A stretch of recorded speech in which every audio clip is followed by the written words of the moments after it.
For those of you who don't know me, my name's Tank. I've been working here for about a year and a half now. So today we're going on another piece of our journey to Easter and Lent. And it is? Okay, sorry. Anyways, we're going to be talking about one of the last moments Jesus had here on earth, which was the Last Supper. Most of us know the Last Supper. We're pretty familiar with it. If you've been in church at any point in your life, you have heard about the Last Supper. But what I want to kind of talk to you guys about is the heart going into the Last Supper. The Last Supper was this intimate moment with Jesus. I mean, imagine being with your closest friends and family and sitting there and knowing this was the last time you would ever see them, one of the last times you would ever speak to them. And just imagine the heart you would have for that. And especially Jesus' heart, because he has a better understanding of what it is going to be like, and as to where the disciples don't.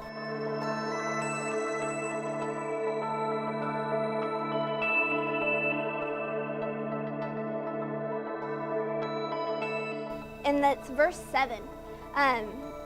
This whole chapter kind of talks about the Last Supper and kind of before and the aftermath of it. And it starts off with talking about this woman who probably didn't have much, but she had this expensive ointment. This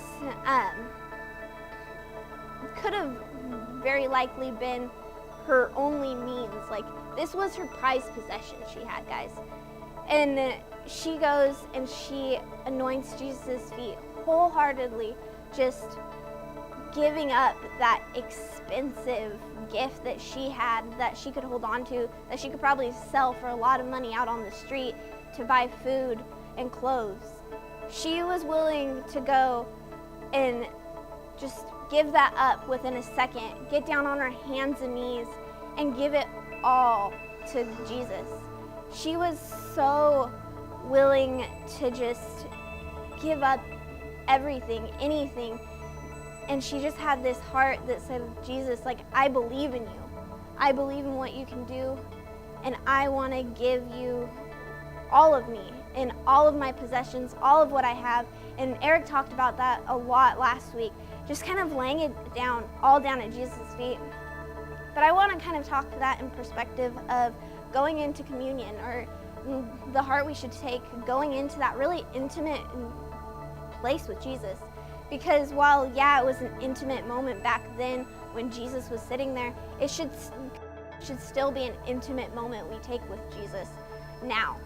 I mean, we have the gift of being able to talk to God in a way that the disciples never really knew until Jesus had come. People in that day had to go to a temple, and they had to go through all these steps. So being able to go and just lay everything down at Jesus' feet is something we need to be able to do before we can just go and be in this intimate moment with Jesus, and before we can just kind of stare at his beauty and be awe-inspired by it and kind of connect with Jesus. We have to be willing to lay down everything, get down on our hands and get down on our knees, and just be willing to give it all to God and say, you know what? Here it is. Show me that intimate moment I can have with you. Show me that personal relationship I can have with you, and give me that moment of just pure love and admiration for you, God, because that's what I want right now.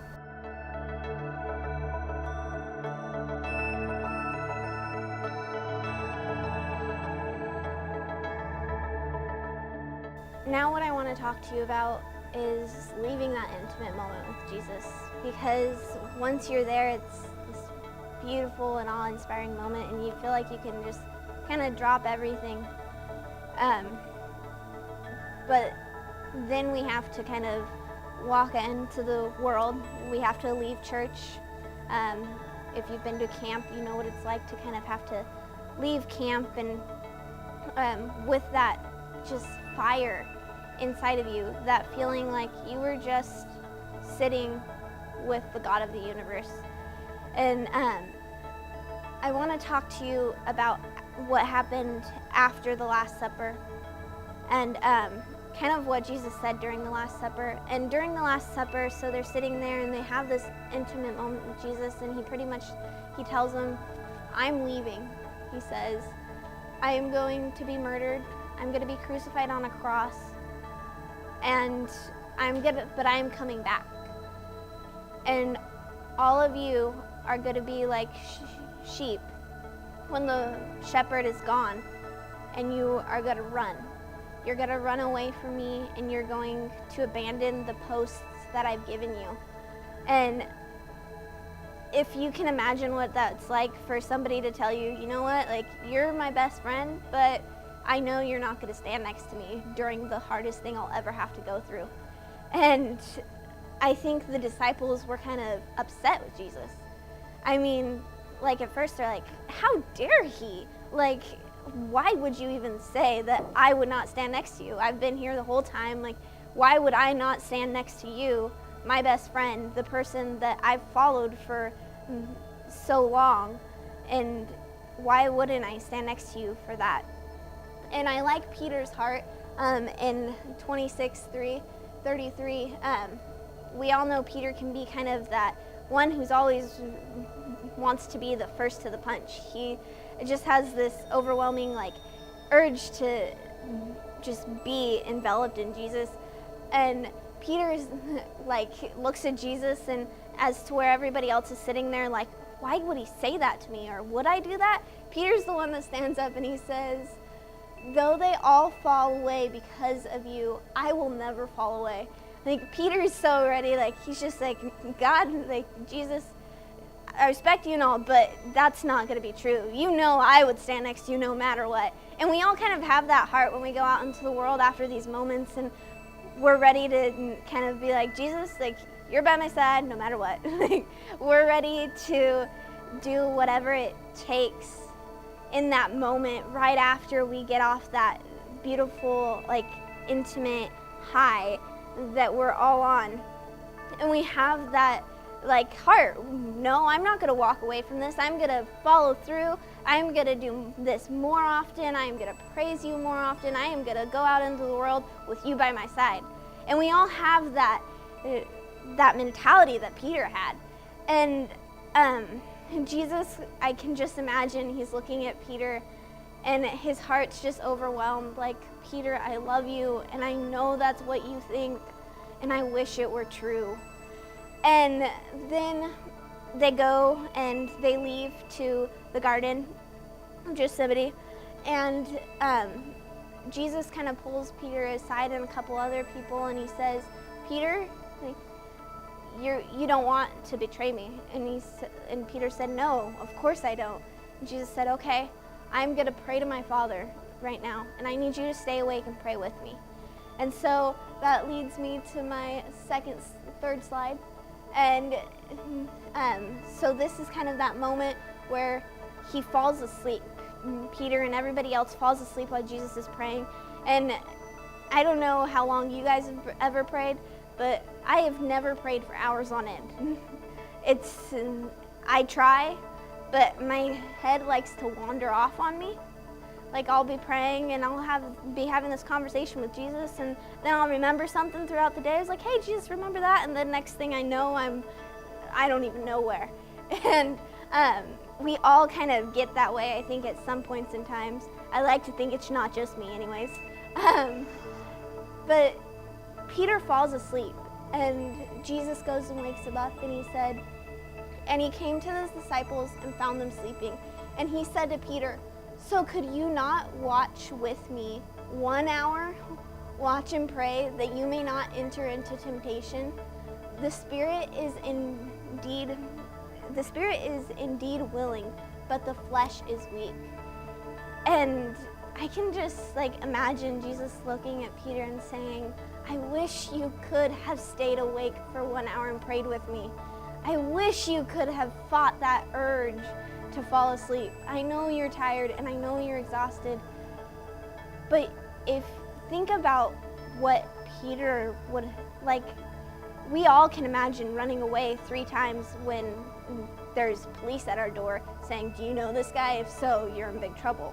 Like, but imagine standing up and staying strong and saying, "I'll stand with Jesus on the cross." Like, Peter might have been right there next to Jesus being crucified, and what an honor that would be, like, to be next to Christ as he leaves this earth for those 3 days. But because Peter fell asleep, because he let the world get to him, he let the sleep deprivation and what everybody else was doing, all the other disciples were sleeping, why couldn't he? And Peter now has to go through probably something that makes him so angry with himself. Later you see in the Bible that he betrayed Jesus. But if he would have been willing to stand there and say, you know, like, I'm gonna stick it through. I don't care what the other disciples are doing. I don't care what I want to do. I am going to follow through.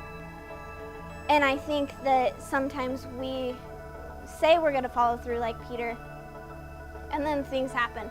You know, like my car broke down and I just can't get there to go to worship service, or, you know, like, I've been doing pretty good. Like, I prayed for 30 minutes. Why would I have to go the rest of the time? And we all make these little excuses, and it pulls us further and further away from that intimate moment we have with Jesus. It pulls us further and further away from that heart we have to keep him next to us. So I just want you guys to think, next time you're willing to, I don't need to do that, or, well, I read my Bible yesterday and I read 2 chapters more than I usually do, so why should I worry about today? Like, next time you have that moment, that thought that I always have, it's not rare and it's not just you. God knows I have them 24/7. Think about, well, what if I pull through for that hour? What if I pull through and finish reading? What if I pull through and actually go and help this person out because that's what Jesus would want me to do? I want you guys to think about what can keep you in that intimate moment with Jesus, what can keep you with him standing by your side.